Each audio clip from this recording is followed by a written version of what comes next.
Hello, and welcome to Honest Now, where we recap everything that happened in politics that day. My name is Onest, known as Honest Press across the socials. Welcome back. I hope you had a peaceful 4th of July. We ended our news recap on July 3rd, and that's where I want to begin. The day ended on July 3rd with the passing of the big, so-called beautiful bill.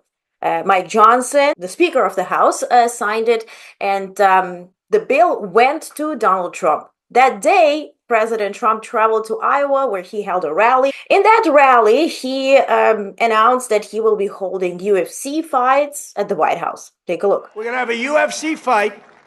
We're going to have a UFC fight. Think of this on the grounds of the White House.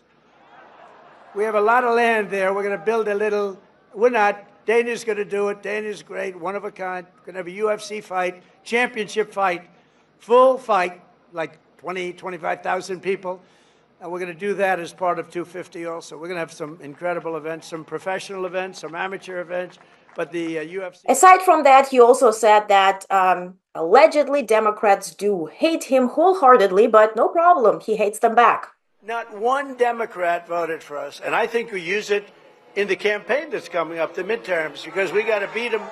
But all of the things that we've given, and they wouldn't vote only because they hate Trump.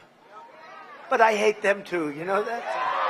So it's sort of I really do. I hate them. I cannot stand them because I really believe they hate our country. You want to know that? Also, the rally continued with best bits of any Trump rally, if you have ever listened to it, from the winning election and the landslide to pretty much reversing the narrative on everything and anything that does happen in politics. Now, the next day, July 4th, naturally, White House usually opens its doors to military families. As I recall personally, being there in person last year, the day kicked off with the picnic for military families, also with the address by President Biden, also Secretary of Defense at that point, Lloyd Austin, and the First Lady Jill Biden. Then again, picnic and also the concert for every single guest who was there. The day ended, of course, with the fireworks. Well, this year, everything was quite different at the White House. The day started with President Trump reforming this into celebration of his bill signing. First, he and the First Lady entered the balcony and he announced the military flyover, which sort of didn't happen right away as he announced it. Take a look.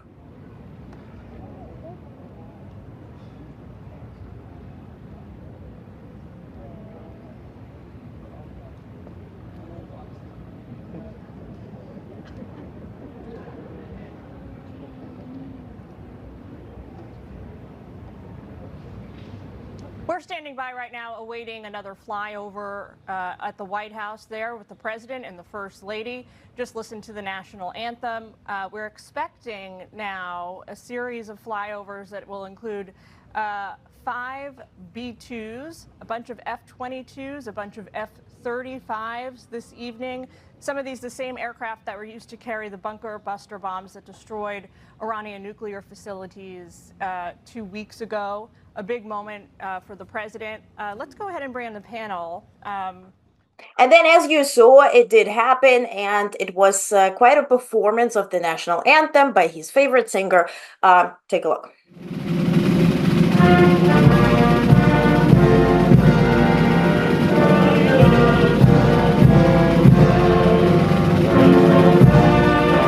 We hailed at the twilight last noon. Stripes and bright stars through the perilous fight.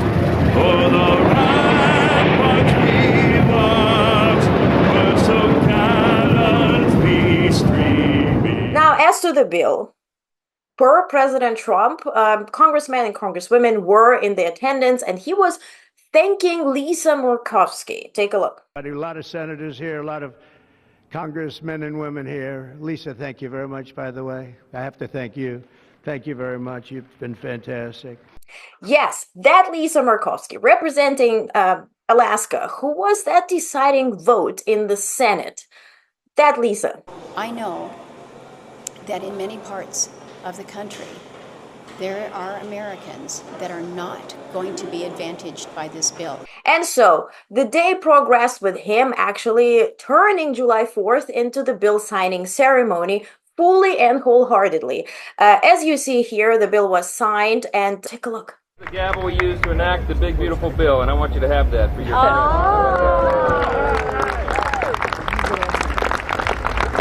Are we ready? We're ready. Are you ready? Yeah. Have a good time. Well, the hoopla ended, of course, with the fireworks, with the first family, or actually president and the first lady, entering the balcony to watch the fireworks. And, well, first it started with President Trump sending everybody kisses and quite forcefully moving the first lady to him to give him a hug. And then, of course, there was the Trump dancing.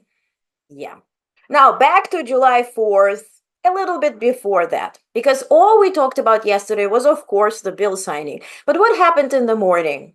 President Trump spoke to President of Ukraine, Volodymyr Zelensky, where allegedly, per both Kiev and Washington, D.C., they spoke about producing drones together, US and Ukraine, but there was no readout provided. And also Zelensky tried to persuade Trump to provide more air defense. Today, President Trump, flying on Air Force One, said that he will be thinking about providing Patriot systems to Ukraine, which, again, we don't have any security that this will actually happen. So, he did speak to Zelensky yesterday morning. Again, this happened after he spoke to Vladimir Putin, where Putin said that, well, he will not be changing his stance on acquiring whatever was accomplished in Ukraine in terms of land. Ukraine situation, that's a Biden deal. It's not a Trump deal. I'm trying to get it finished off, settled. And we'll see. I don't know. I can't tell you whether or not that's going to happen. Now, Vladimir Putin gave a conference in St. Petersburg right before St. Petersburg was flooded, but that's a story for another day. But he there announced that Ukraine will be acquired fully. He declared that Ukraine is actually Russia, Russia is Ukraine, and all of that will be acquired. Now, as to a question that was asked to him about NATO increasing its defense spending to 5% GDP of the countries, the allies of NATO, he said that, well, you know what? They talk about Russia being aggressive and provoking, but actually it's the, as he called, collective West that is being very aggressive and very provoking. And then again, he recited this lie that because NATO was expanding, he decided to conquer Ukraine and now kill civilians, which is absolutely bogus. Now, if you want a concrete readout of that, well, first conversation of Putin and Trump, but also Putin's conference, this is in our latest newsroom briefing, so which is free, there is no paywall. Go ahead, get the factual information on that and way more. Then President Trump also spoke to German Chancellor Merz, and then it was reported that they were talking about Ukraine and providing air defense systems to Ukraine. But then Bild, the German publisher, said that, well, Merz actually proposed this undisclosed deal where Germany would be buying 2 Patriot systems from US to then send to Ukraine.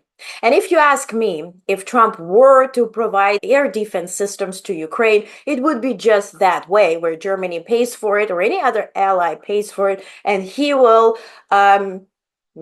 allow them to buy it and transfer to Ukraine or pretend he didn't know that Ukraine was the final destination if this happens. Because we see where Pentagon is sort of focusing itself. It's focusing on Indo-Pacific, on also gathering defense systems for any potential conflict, also in the Middle East, if that were to continue.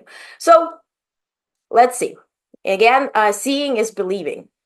In other news, the BRICS summit begins on Sunday, which is tomorrow, again, without the Russian leader and the Chinese leader, but featuring Prime Minister Modi of India, where, as I explained in my previous news recap, he is expected to take full advantage and to extend his bilateral meetings at the BRICS summit to sort of put India in the forefront when it comes to extending relationships with other countries.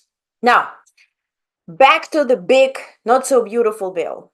I read it, I summarized it, I analyzed it, and I'm inviting you to this video to listen to my readout on everything that I found about it. Now, if you don't like watching or listening, you can read my analysis on onestnetwork.com, which I strongly suggest to do. You can share either video or the readout, but I really wholeheartedly want you to be informed. Now, thank you for watching. I will be back on Monday with another news recap. Have a safe weekend.